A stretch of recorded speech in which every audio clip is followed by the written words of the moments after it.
To give light to our worship, to our lives, and to begin Shabbat, we light Shabbat candles. I'm going to ask our Congregation Colamese Board President Owen Karp to come up.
So as we say, Bruchim Habayim, welcome. Welcome on behalf of Congregation Kol Ami. I am Rabbi Doug Albert.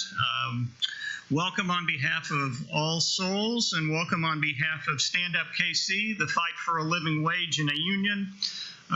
We are co-sponsoring our speaker tonight, and as we say, as we greet you, Good Shabbos or Shabbat Shalom, a Sabbath of peace. We're checking off a lot of important boxes tonight. So what I thought I would do to start before we kind of dive into the service is to give you a bit of a roadmap as to where we are going and what is important for this evening. First and foremost, it's Shabbat. It's the Jewish Sabbath, and that never takes a backseat to anything in the Jewish world. It's a time of peace, a time of joy, or what we call Oneg Shabbat. It's a time to let go, to not be in control, or for that matter, it's a time not to be controlled. And to simply to be in relationship and get a glimpse of a better world we are all working for and what that better world might look like. Because after all, we are constantly challenged and know about the injustices we work against, but when we finally are successful in achieving justice, it's good to know what kind of world we're striving for, and Shabbat gives us a taste of that world. So we're also taking some time this evening to commemorate Yom HaShoah, excuse me, Holocaust Remembrance Day, which occurred yesterday. As Jews, we never forget our history, that we are all connected to the generations that preceded us. And while we honor memory, we also learn from it, particularly from the Holocaust. And we remember so we will never endure it again, we as Jews, and we will remember it so no one on this planet will ever experience it again. Something that we had not anticipated when Mike Enriquez from Stand Up KC first came to me with the idea of having Devin Burkhardt come to speak to our congregation is that we would need to confront and come together over the tragedy at the Chabad of Poway, California. So tonight we will mourn that loss. We'll mourn the attack on sacred space. We mourn the attack on the sanctity of our Shabbat. And we mourn the narrative of what we refer to in Hebrew as sinat hinam, baseless hatred, against not only our Jewish people, but against our black brothers and sisters, against Muslims, the LGBTQ community, the Latinx community only seeking asylum according to what our long-standing laws and our moral conscience requires, and for all who are marginalized. And we are blessed this evening to hear Devin Burkhardt, who has devoted his life to fighting hatred and giving us a way forward out of the darkness. And before we go further, it's my great pleasure and honor to introduce my friend and colleague, Reverend Dr. Kendall Gibbons, the minister here at All Souls. She and her congregation have given us a spiritual home for about the last 7 years, and it's home in the best sense of the word.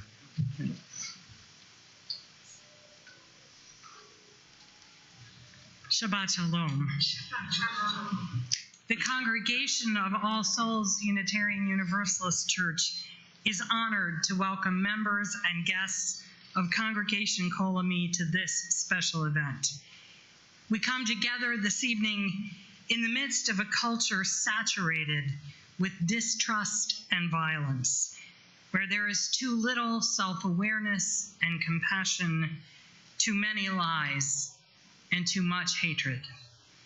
As people of faith, we believe that we are called to testify and demonstrate a better way of being human and of building a world for the well-being of all persons and all creation. We are proud to partner with Congregation Kol Ami and with people of goodwill everywhere to learn together how we can side with love and remove bigotry from our global village.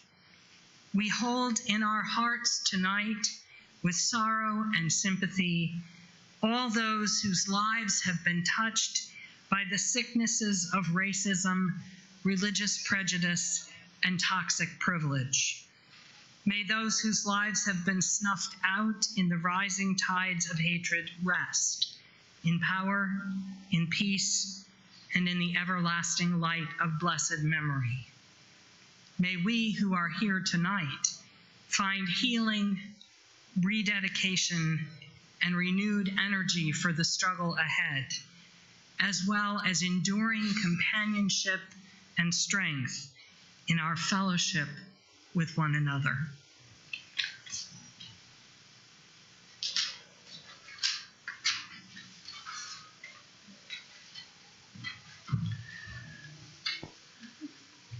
Tradition I learned early on in love is the idea of creating community for prayer. And with that in mind, I'll ask you just to turn to those around you, introduce yourselves to those you do not know, and wish everybody a Shabbat Shalom, a Shabbos of peace.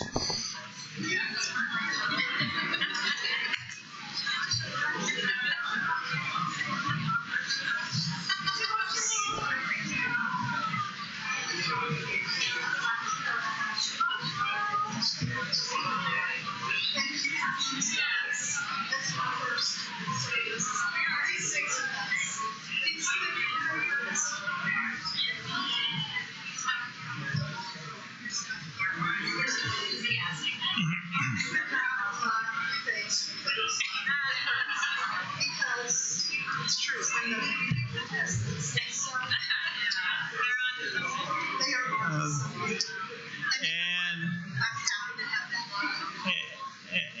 As we continue, another thing that we like to do is kind of a recognition that when people come in for Erev Shabbos on Friday night, that they've come from a hectic week. And so we, at this point, ask that you take a moment, catch your breath, let go of what was challenging about the week, and hold on to what was good, and take a moment for silent meditation.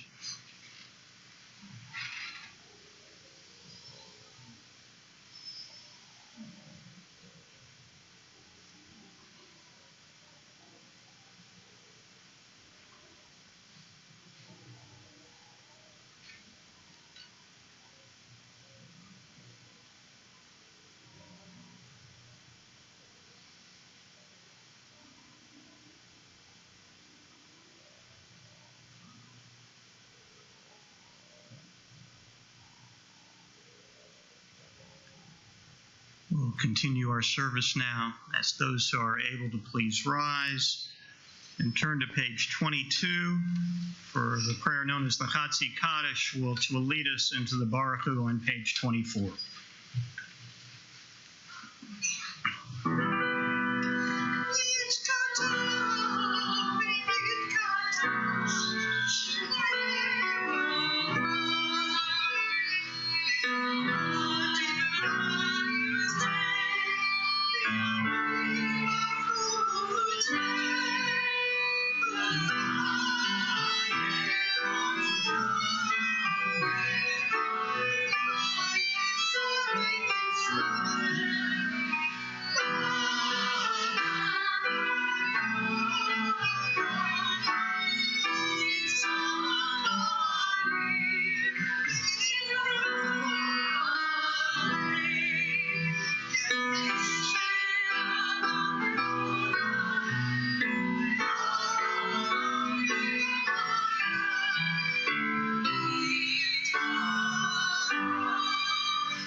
be seated.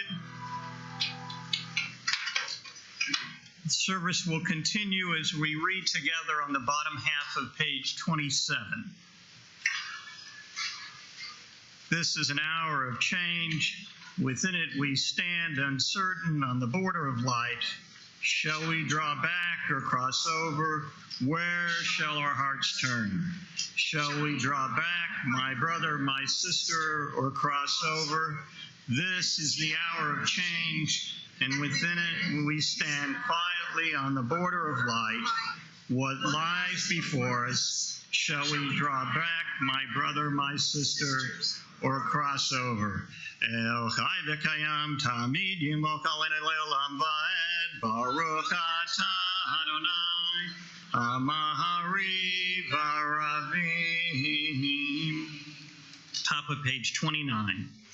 As you taught Torah to those whose names I bear, teach me Torah too. Its mystery beckons, yet I struggle with its truth. You meant Torah for me. Did you mean the struggle for me too? Don't let me struggle alone. Help me to understand, to be wise, to listen, to know. Lead me into the mystery. Baruch atah Adonai, Ohev Amo Yisrael. From chapter 6 of Deuteronomy, the Shema, page 30. Shema Yisrael, Adonai Eloheinu, Adonai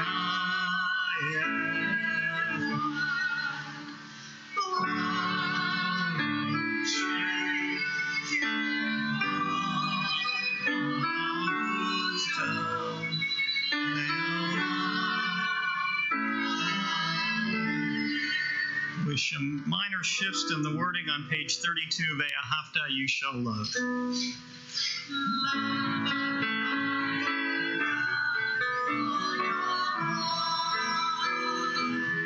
With all your soul, and with all your mind, and these words which I command on this day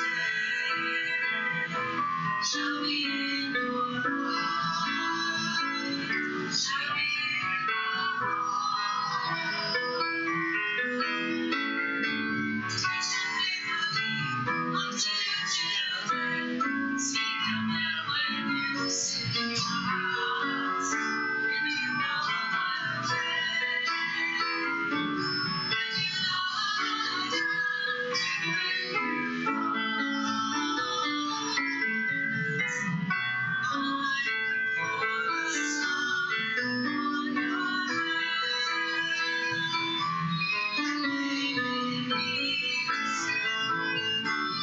between right on the doors of your eyes, and upon your graves, and upon your head. Teach them faithfully unto your children. Speak them then when you sit in the house, when you walk by the way, when you lie down, when you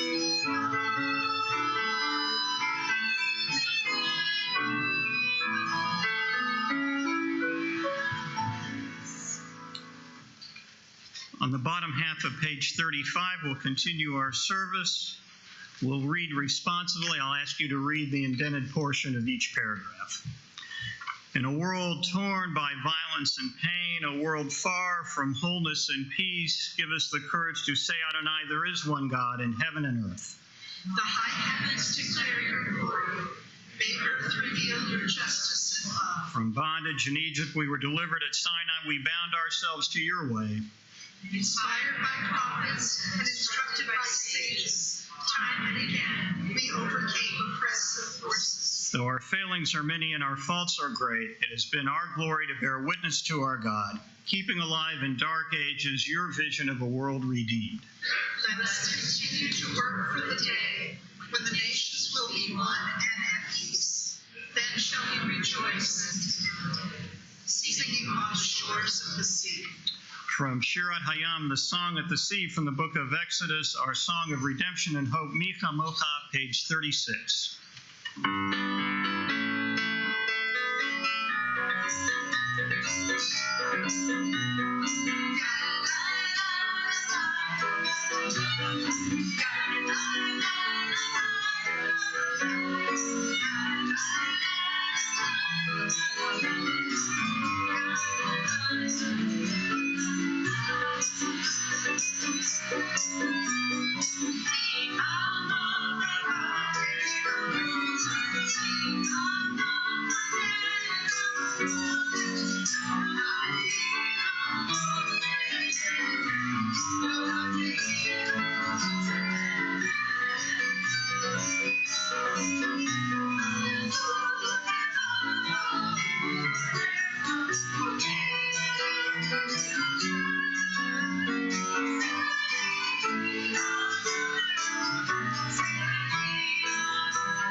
Benehemar Kifad Adonai Yaakov, Yilom Yadazak Mimenu, Baruch Atah Adonai, Gal Yisrael. So I know it's a little incongruous. We have this beautiful music and then have the rabbi pipe in at the end like that. So a short explanation, it's known if you have to kind of put the seal of approval, the actual blessing, what we call the Chatima on, or it's kind of not official. So that's my job. We will continue the service on page 39. We pray the Hashkivenu prayer. It is a prayer that as we face the darkness of night, we ask God for God's sheltering presence and comfort. Let there be love, page 39. And this song has several very simple tunes. When you hear one that you like, it's going to come back around again, and you'll hear several of us singing it. So just connect up with us and join us.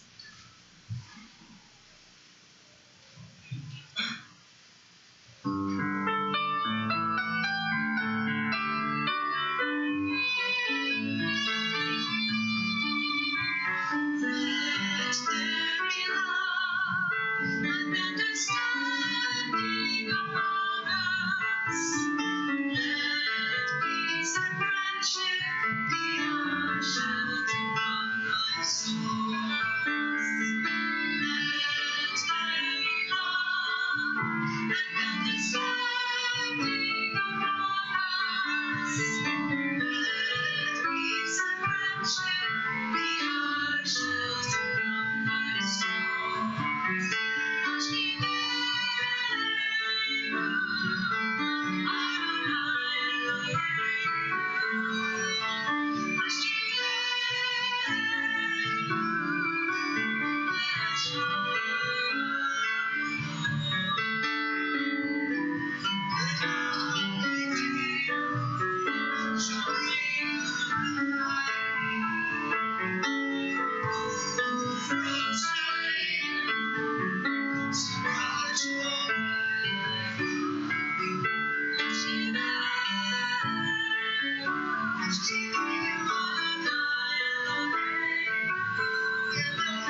Shmort Setem Hilam Shalom Yatabi Adolam Baruch Atah Adonai Haporei Sukkot Shalom Aleinu Ve'al Kol Amo Yisrael Ve'al Yerushalayim. On Shabbat, we're commanded to both remember it and to keep it, Vishamru, or guard it. Guard it as the precious gift that it is from God. On page 40, the prayer for Shabbat, Vishamru.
On page 130 is a meditation that will lead us into a central part of our worship, the Amidah, the standing prayer, which begins on 132 and goes through page 153.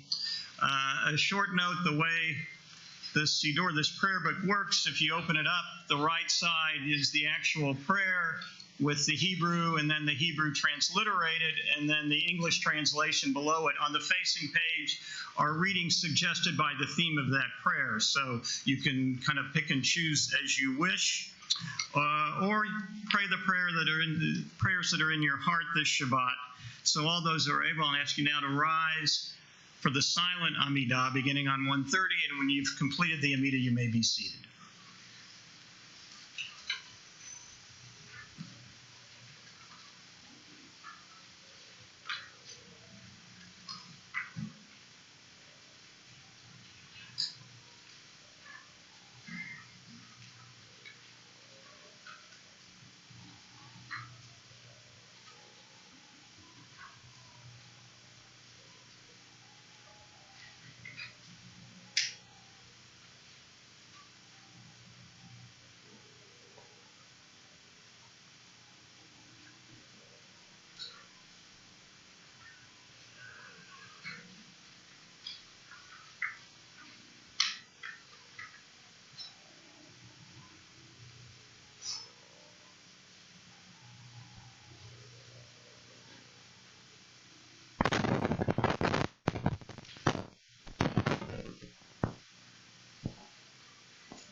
answer to everything that Pastor Kendall, Rabbi Doug spoke about so eloquently at the beginning of this service.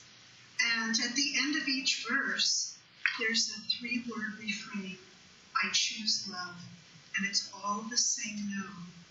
So, and it's all the same note.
Not to worry, I'm not going to try and sing after that.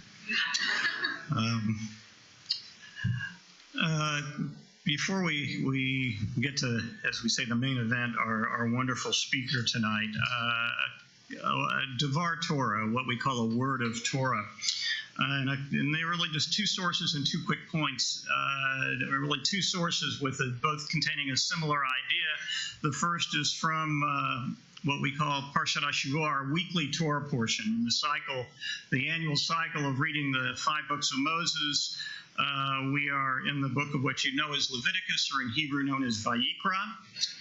And we are commanded to be holy because God is holy. So Question is, what does it mean?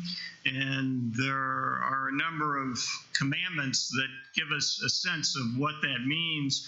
And maybe the most important one is the idea of that you shall love the stranger, for you were once strangers in the land of Egypt.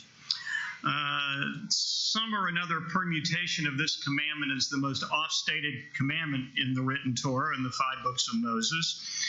And it really kind of evolves from the idea first that you don't oppress the stranger, to you should love the stranger, to you should love the stranger because God loves the stranger.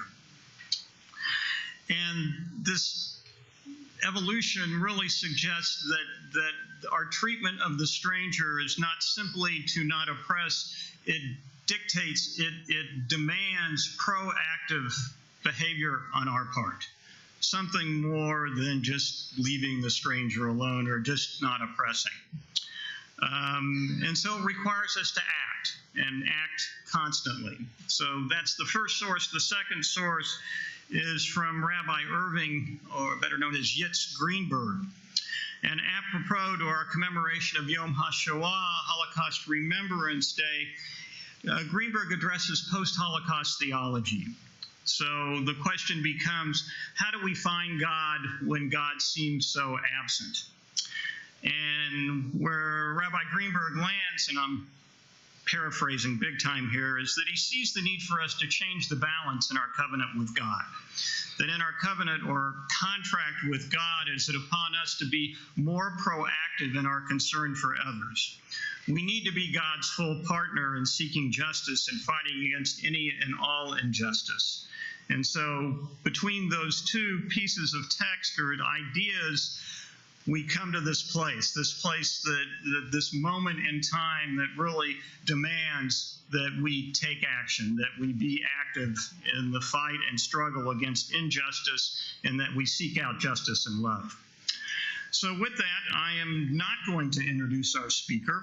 I'm actually going to introduce the introducer of our speaker.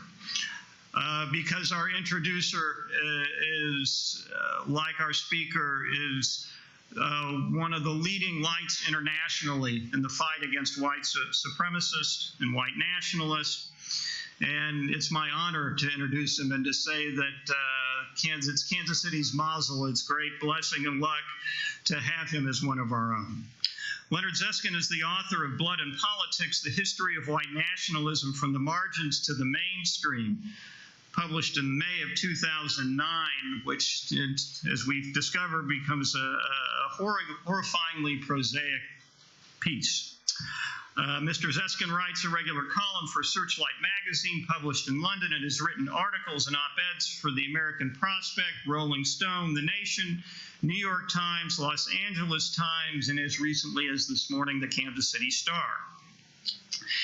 He has received a John D. and Catherine T. MacArthur Foundation Fellowship, better known as one of the Genius Grants. His awards include the NAACP Legacy Award from the Olathe branch of the NAACP, the Owen Beaver Civil Rights Award from the United Automobile Workers Union Civil Rights Department. The Petter Foundation made him a fellow in 1992. And most recently, the NAACP of Kansas City, Missouri, gave him a special award, the Lucille H. Bluford Special Achievement Award. He's testified before a parliamentary subcommittee in the United Kingdom, given public lectures at universities in London and Berlin, worked for more than 3 decades to curb the influence of racism, anti-Semitism, and white supremacist groups in the United States.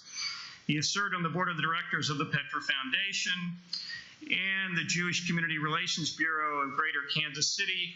He was the founder of the Institute for Research and Education on Human Rights of Greater Kansas City, and prior to 1982, Zeskin worked in heavy industry as a first-class structural steel fitter on automobile assembly lines and as a welder and other jobs, and so it's most appropriate when we have Stand Up KC here co-sponsoring the event to introduce Leonard Zeskin.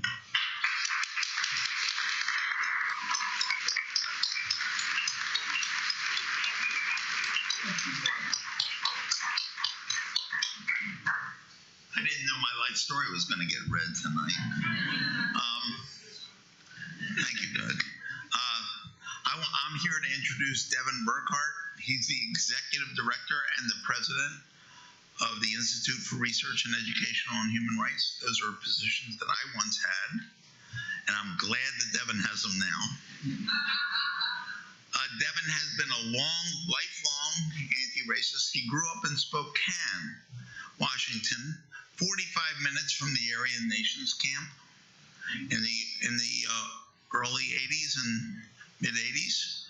And in 1983, Aryan Nations held a rally in his town of Spokane, and a few intrepid souls, including 14-year-old Devin Burkhart, went out to protest.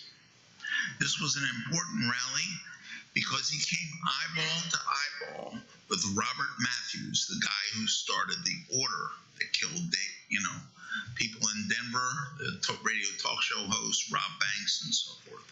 So Devin was at the age of 14 at the middle of it. And he grew up in the midst of bombs and arrests and a wave of hell, really. I met Devin in 1992. He was 22 years old, and he was attending militia rallies and common law court events for us. And he was trained by the people that I trained in Portland. So he's 2 generations down from me. And he's not a young man, though. And so he has been brave. He started out being brave, and he went to the common law courts. He wrote the first reports on this phenomenon in 1996, stuff that they're still using to try and understand it. He then went to Chicago, and he started working with the immigrant rights folks to teach them who the anti-immigrant people were. There's a tendency among people of goodwill to forget that there's another team out there that's working against us. And we think of them in the most slovenly terms. What Devin proved, and wrote it up, and went to all the meetings, is that they're pretty smart. And they got some PhDs and some history professors and so on in their midst. And Devin wrote this out in documents, and they're still circulated, and there's still the truth on the anti-immigrant movement. Also, I wasn't going to say this, but I want to add, at the same time, he was taking on the white power rock and roll scene.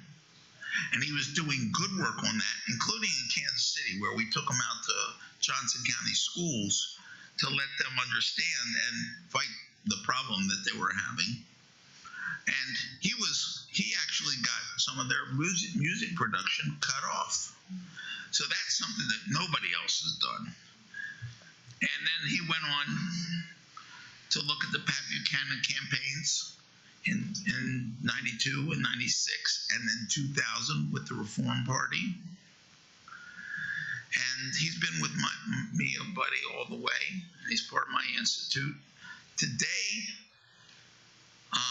we need to reread the reports that he did on the Tea Party movement. And any of you that were here for my talk a couple of weeks ago when I gave us Unitarian Forum talk, you've got to understand the Tea Party, which had over 550,000 members, in order to understand what's happened since. Trump didn't create this problem. He's the result of the problem. So I'm honored to introduce you to Devin Burkhart, my boss, my president. Thank you very much.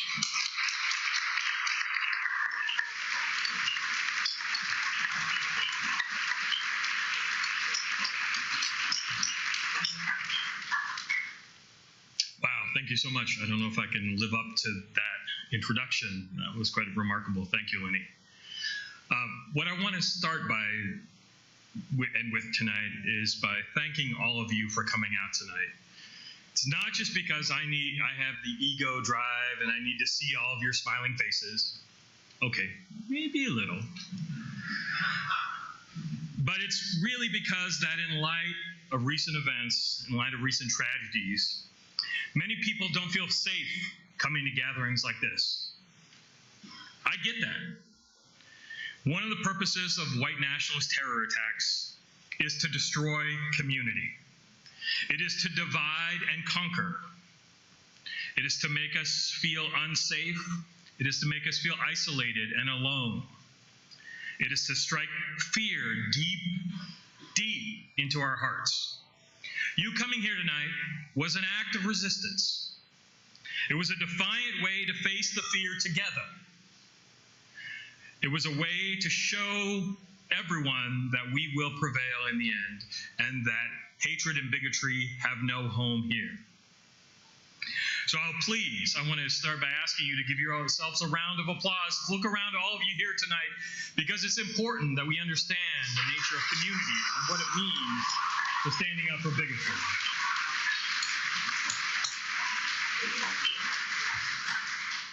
Now, it's been over 25 years now, but I'll never forget the moment that happened to me just after finishing one of the first talks I'd ever given about the dangers of white supremacist groups.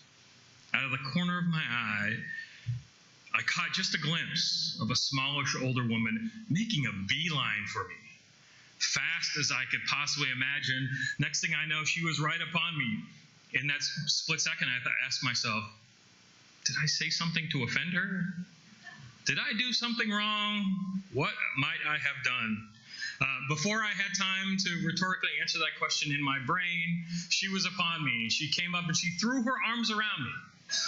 Someone I'd never met before. As I leaned down, she whispered into my ear that she was a survivor of the death camps. And she was thankful for the fact that I was making sure that people would not forget the suffering that she and her family had gone through, and that she asked me to promise her that it would never happen again. From that day, I told her that I would make sure that it never happens again, and I would do all in my power to keep that promise to her. So that is part of the reason, one of the many, many reasons why I am here today with all of you. So with that, let's talk about courage and resistance in the face of evil. From the Warsaw Ghetto to the death camps at Sobibor, to the forests and back roads of Europe, many brave women and men resisted the rise of fascism and the terror of Nazi Germany. We must never forget. As we pause again at this time for Holocaust remembrance, to memorialize the victims of the Holocaust, I also want us to lift up some of the unsung heroes who resisted Hitler. At a time of growing anti-Semitism and bigotry, I think it's also important that we explore new ways of resistance to make sure that we never forget and that it never happens again. As we remember the Holocaust for what it was, a singular, systematic act of barbarism designed to wipe Jews out of existence, I am reminded of the words of Yehuda Bauer. In his book, Rethinking the Holocaust, he wrote, "As awareness of the universal implications of the Holocaust spreads, the Holocaust becomes again two things: a specifically Jewish tragedy, and therefore a universal tragedy of the first magnitude. Human beings who were Jews were murdered for only one reason: because they were Jews. The murderers sought to dehumanize their victims, a matter for all humans to ponder. It is today that we have to deal with the Jewish tragedy as a general human tragedy. People of all persuasions, but especially Jews and those who call themselves Christians, need to find a language that will enable all of them to deal with the universal issue. The warning to humankind is written on the wall: beware and learn. At a time when we are literally putting children into cages, some of them to their death. At a time when we are intentionally ripping families apart and maximum cruelty has become public policy. At a time when our government is systematically dehumanizing our African American, Latinx, LGBTQ, and Muslim brothers and sisters. At a time when anti-Semitic conspiracy theories have been rebranded for the YouTube generation. And at a time when the 100th anniversary of the birth of fascism as an ideology is being celebrated by a new generation of racists and anti-Semites, we must remember the genocidal means the Germans devised against the Jews in their relentless drive for the final solution. We must also learn about the other side of the Holocaust picture: resistance by Jews and non-Jews against their tormentors. As we'll discuss later, the Warsaw Ghetto Uprising is epic in its place in history.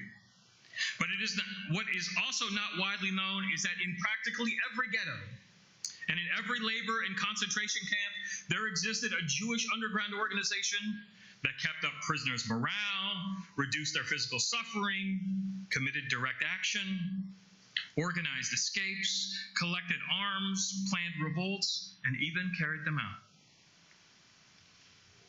A Jewish underground organization even functioned in the heart of Nazi Germany. In Berlin, the Bomb Group, a group of young men and Jewish men and women of varying political persuasions, led anti-Nazi activities at the height of the war, right under the noses of the Gestapo.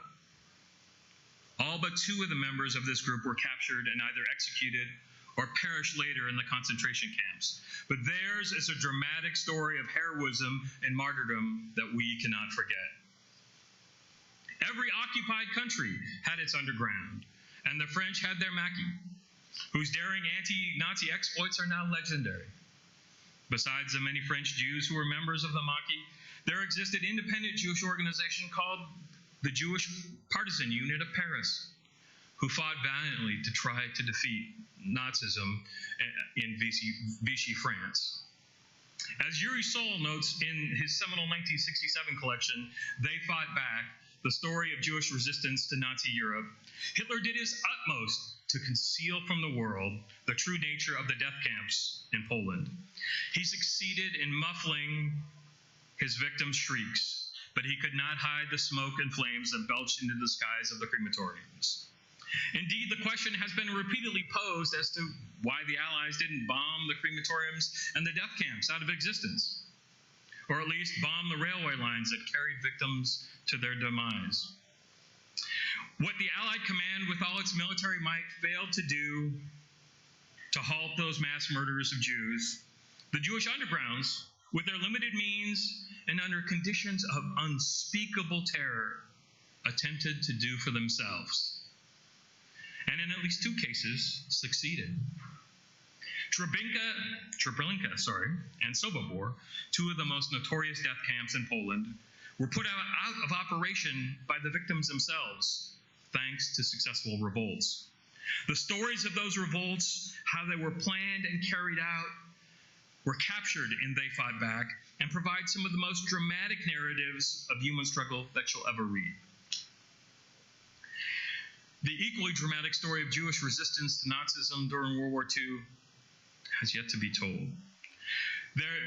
There is a need to tell that story now more than ever. Both because many of those resistance heroes have now left us, and also because that generational memory of the Holocaust is beginning to dim, particularly amongst young Americans. Indeed, a study released last August to mark Holocaust Remembrance Day found that knowledge of the Holocaust and the extermination of 6 million Jews during World War II is not, quote-unquote, robust among American adults. Even more disturbingly, 2/3 of American millennials surveyed could not identify Auschwitz or what Auschwitz is.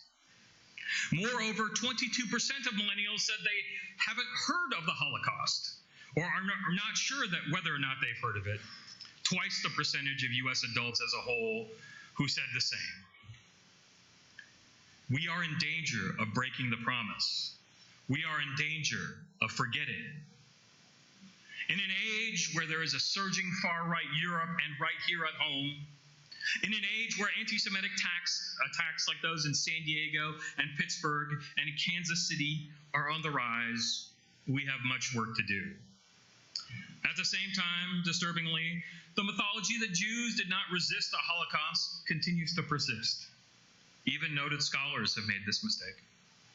Noted political theorist Hannah Arendt, for instance, once described Jewish resistance as, quote-unquote, pitifully small, incredibly weak, and essentially harmless. A study of that record shows that nothing could be further from the truth. One is compelled to reflect on Elie Wiesel's observation, and I quote, "The question is not why all Jews did not fight, but how so many of them did. Tormented, beaten, starved, where did they find the strength, spiritual and physical, to resist?" Now I want to talk briefly about the Warsaw Ghetto Uprising, because I think it plays an important moment for us to reflect upon. Perhaps the most famous story of resistance is that of the Warsaw Ghetto Uprising. For those of you not familiar with the story, between July and September of 1942, over 300,000 Jews from the Warsaw Ghetto were forced into cattle cars and sent to Treblinka.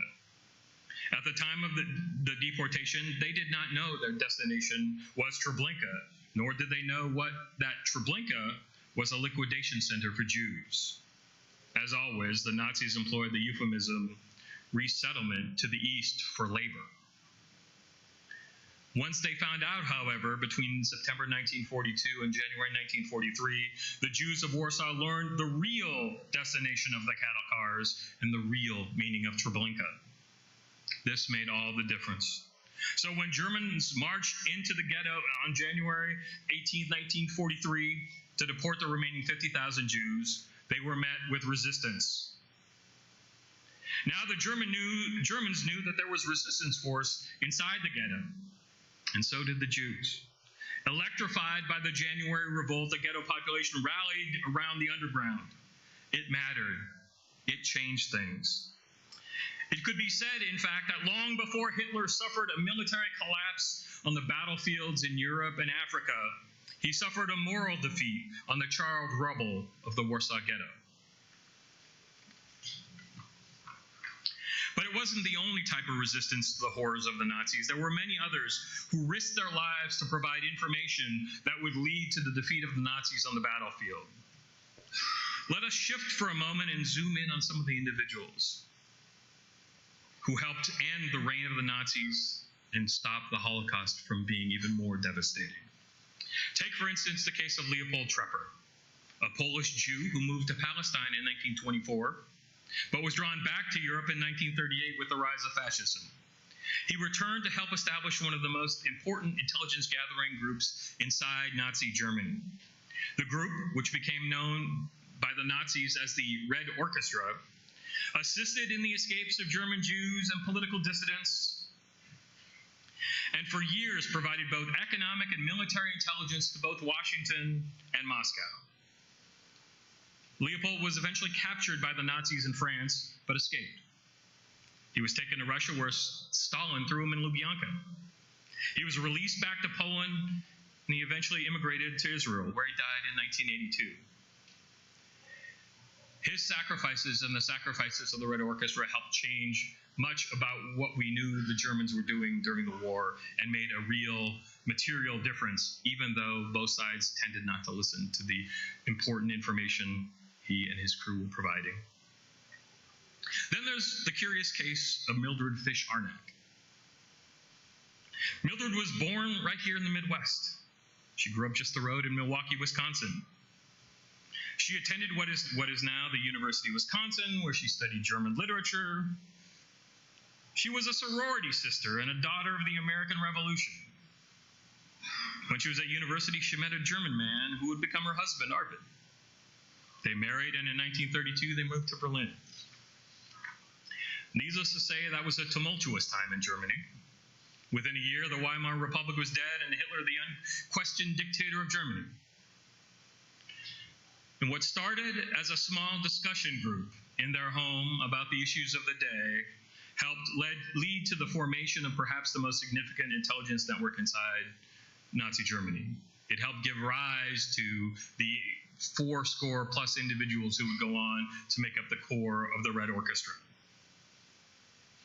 But it was a surprise to many that Mildred would be involved in such activity. In fact, when she returned to the States in 1937, most people she knew assumed she had gone Nazi. Little did they know her secret.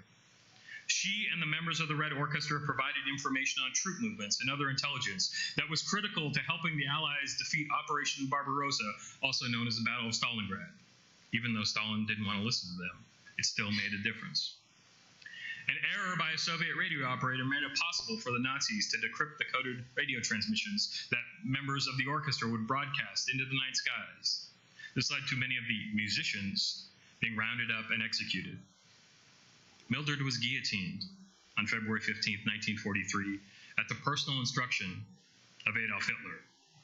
She was killed in secret and in wrath. She was the only American woman executed by the Nazis as an underground conspirator.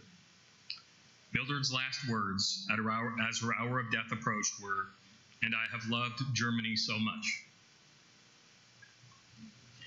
Though she was not Jewish herself, she made the ultimate sacrifice to try to grind down the gears of the relentless final solution. And I dare any of you to read the account of Mildred's last moments, documented in Shireen Blair Brissick's biography entitled "Resisting Hitler," and not be moved to tears. Her death came in the wake of the German defeat of Stalingrad, which Hitler personally blamed on her and her compatriots. It was a turning point in the war, which marked the beginning of the end for the Nazis and their barbarism with a human face. While her story is largely forgotten, to this day, Mildred Fish Harnack Day is commemorated by school children in Wisconsin. And there is a plaque commemorating the struggle of her and Arvid in the Kreuzberg neighborhood of Berlin. We must not forget as well. As we remember the Holocaust, I also think back to my Uncle Pete, a scrawny North Dakota farm boy who was among the many who stormed Omaha Beach on D-Day to help defeat the Nazis. He didn't talk about the war much. Heck, like most of the men in my family, he didn't talk much at all. But when he did, I listened. He would say things that echo the words of U.S. soldier Elmer Joachim about his reaction to seeing Dachau. Joachim said, and I quote, "There may be a time yet in this war or later in our lives when we wonder if the sacrifice is worth all the while. The word Dachau will help us make that decision." We must keep saying those words. We must keep uplifting those stories. We must keep resisting. We must never forget. Coming out here tonight for all of you was an act of resistance. I want to encourage you to do more, to resist, to stand up against bigotry and anti-Semitism. I want to ask each and every one of you to join with others in actively challenging anti-Semitism and bigotry. Let me ask you this. How many of you have one of these? Fantastic. That is great news. At the Institute for Research and Education on Human Rights, we've launched a new smartphone app called Trepper, named for Leopold and the rest of his merry band of women and men who made the sacrifices of the Red Orchestra. This application will put into your pocket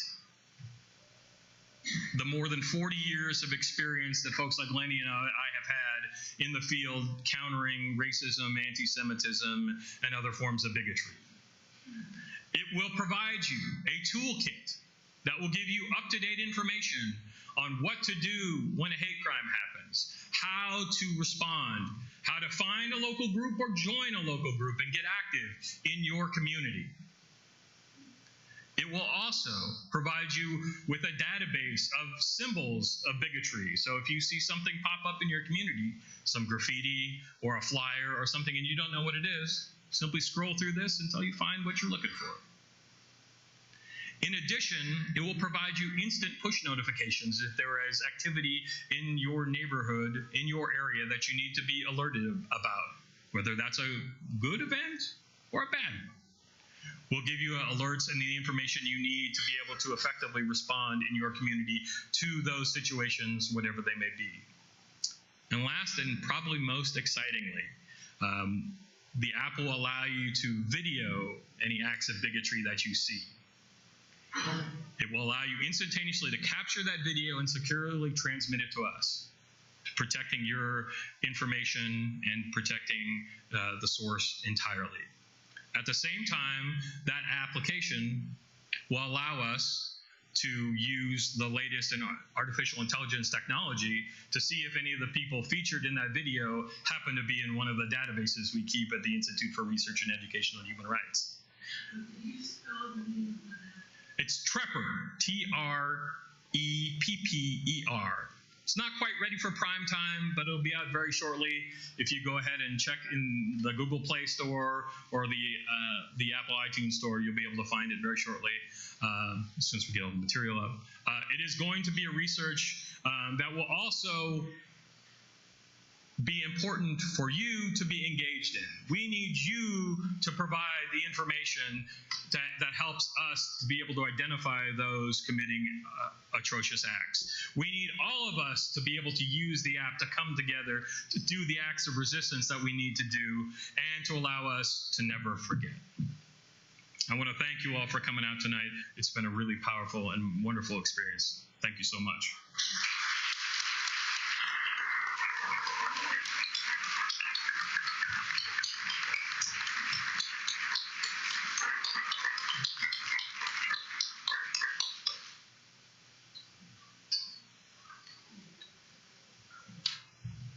Devin, thank you so much.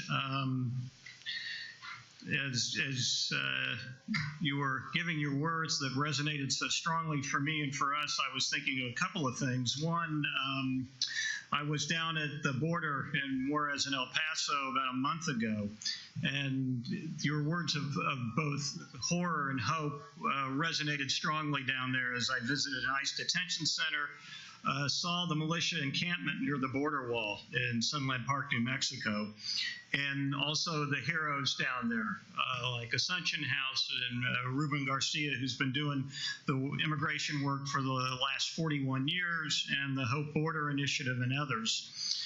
I'm excited for the way forward and for the app.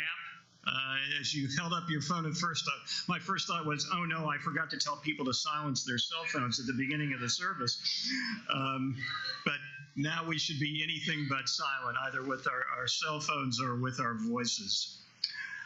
We take time now in our service to think about those who can't be with us due to illness. There is a prayer on the top of page 203. Our Mishabera prayer, and I'll ask as we sing the prayer for you to think about those who are in need of a blessing of healing.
With prayer for a better world, we turn to page 214, and those who are able, please rise for our language.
For those who have the purple cedary and the purple prayer books, you can turn to page 180. We recite the prayer that is recited when we mourn in a prayer of comfort, El Malay Rachamim.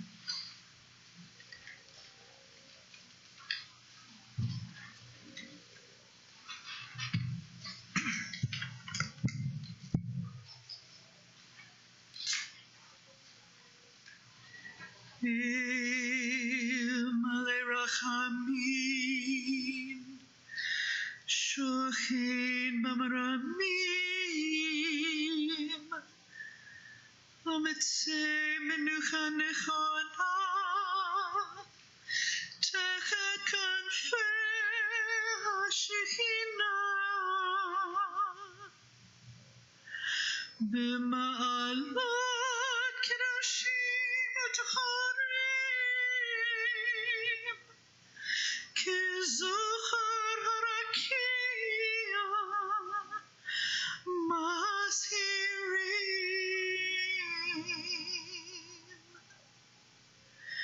Et Nishmot Shisha Million, Achenu v'Achiotenu shenehergu al Kiddush Hashem. Bal Harachamim Yastirem B'Seter Kenafav Leolamim, V'yitzror b'tzror ha'chayim et nishmatam,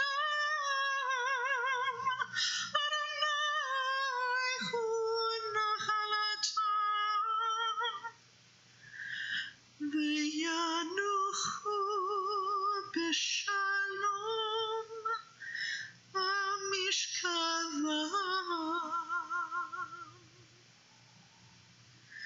V'nomar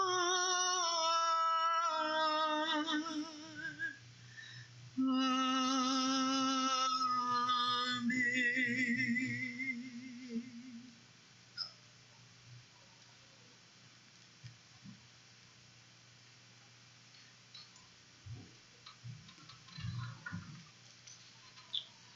As we prepare to recite the Mourner's Kaddish, as we always do, we always mourn loss in our own community. We, this Shabbat, mourn the loss in our broader world communities. We mourn the loss of Lori Gilbert Kay, who courageously sought to protect her rabbi and others from harm, her own act of resistance, and gave her life for it at the Chabad of Poway, California. In recent weeks, we have mourned the loss of life in Christchurch, New Zealand, and Sri Lanka. The attack on black churches by fire in Louisiana. And in addition to those, is there anyone that's observing a yortzeit who wishes someone's name to be remembered? Yes. I'll ask everyone to, is able to please rise. Turn to page 221 for Kaddish Yatom Mourner's Kaddish. Yikadal v'yikadash Shemei Rabbah, Be'alma divrach yirutei v'amlich malchutei, v'chayachon v'yomechon uv'chayei b'chol Beit Yisrael, v'agalav v'zman kariv v'imru, Yehei Shmei Rabbah mevarach le'olam alomei omaya, Yitbarach v'yishtabach v'yitpa'ar v'yitromam v'yitnaseh, v'yitadar v'yitaleh v'yitalal Shemei d'Kudisha B'ruchu, Leila min kol birchata v'shirata, tushbechata v'nechamata, damiran be'alma v'imru, Yehei shlama rabba min shemaya, v'chaim aleinu ve'al kol Yisrael v'imru, oseh shalom b'mrama, hu yaseh shalom, aleinu ve'al kol Yisrael v'imru. May the source of peace send peace to all who mourn and comfort to all who are bereaved. And let us say, please be seated. A few short announcements. First, to our musicians, to our music director, Laura Steinell, to Elise Dalton, Weber Ingersoll, Cheryl Gates, Emily Tummins, Carmen Deeker, Lori Jackson, Susie Adams, Rachel Black. We thank you all for being the heart and soul of our service this evening and creating an environment for both mourning and rejoicing. And I say a special welcome to Emily, along with Hunter, who's become a part of our Kolami family this week. And so when we celebrate something new in our Jewish world, we have a blessing for that, and we'll recite it all together now. Baruch atah Adonai Eloheinu melech haolam, she'echianu v'kiyamanu v'higianu l'zman hazeh. Welcome. Tomorrow morning, adult study at our house. If you need directions to our house, see me after the service. It takes place at 9:30. We are in the midst of studying Abraham, Joshua, Heschel's The Prophets, and been having great discussion around that and really kind of about who we are as we discuss who the prophets were. Next Friday night at 6 p.m. here, but down the hall is Family Shabbat. It's very informal, and we love having our kids with us, and we love the vibe of the service. On Saturday, May 18th, will be our first service of the season at our community garden at Manheim Park at 43rd and Forest. We'll start with study at 9:30, followed by Shabbat worship at 10:30. Our Jewish meditation group is meeting Sunday, May 18th, also May 19th, under Laura's direction. That's at 2 p.m. and that takes place here. It's a wonderful, it's not I want to say addition, but it's like bringing back something that was, and we've missed it, and it's great to have meditation back as part of our experience here at Kolami. And finally, Tuesday, May 21st is the Kolami Book Club at the Central Library, Johnson County Library. It is open season. Whatever book you're reading, you can come and talk about it. What can I tell you? We're very open.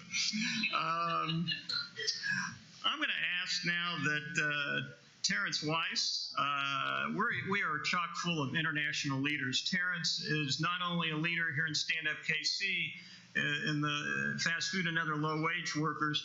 Terrence is a recognized international leader in the movement. He's spoken at and taught President Obama a thing or two.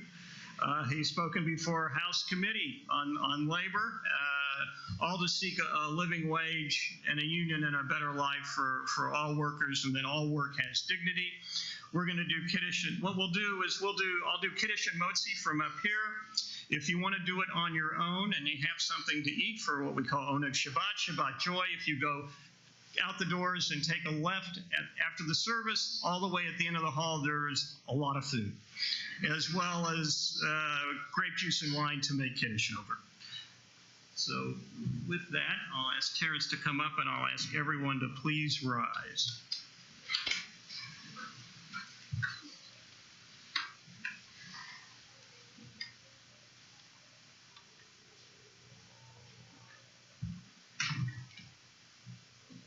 Yivoker Yom Hashishi Vayechulu Hashamayim Ve'aretz V'chol Tzevam Vayechol Elohim Vayom Hashvi Malachto Asher Asa Vayishbot Vayom Hashvi Mikol Malachto Asher Asa Vayavarech Elohim et Yom Hashvi Vayakadesh Oto Ki hivo Shabbat Mikol Malachto Asher bara Elohim lasod Baruch atah Adonai Eloheinu melech haolam Borei peri hagafen Baruch atah Adonai Eloheinu melech haolam Asher kiddushanu b'mitzvotav v'ratzavanu v'shabbat kodesho v'ahava ratzon hinpilanu zikaron l'mahaseh v'reishit ki hu yom tefillah l'mikra'e kodesh zecher l'tziat Mitzrayim ki banu v'cha Veotanu kidashta mikol amim v'shabbat kodshecha ve'ahava uvratzam hinchaltanu baruch atah Adonai mekadesh hashabbat.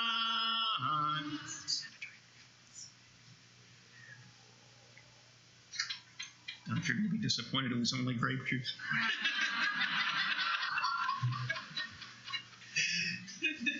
Bait and switch.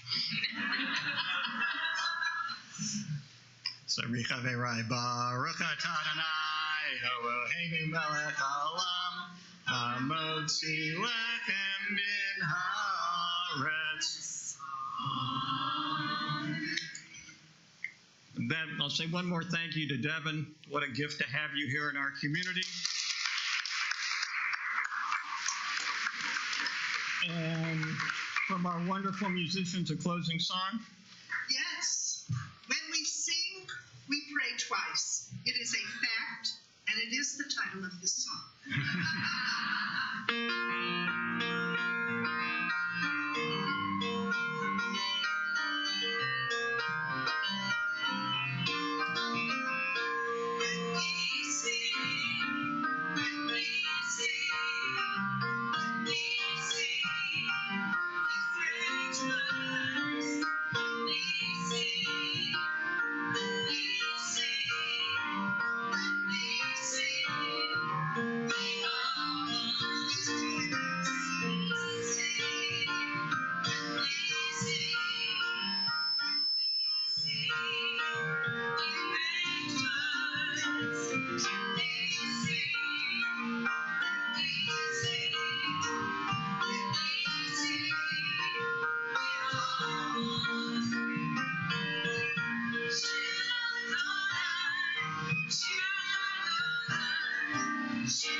Shabbat Shalom, a peaceful Sabbath.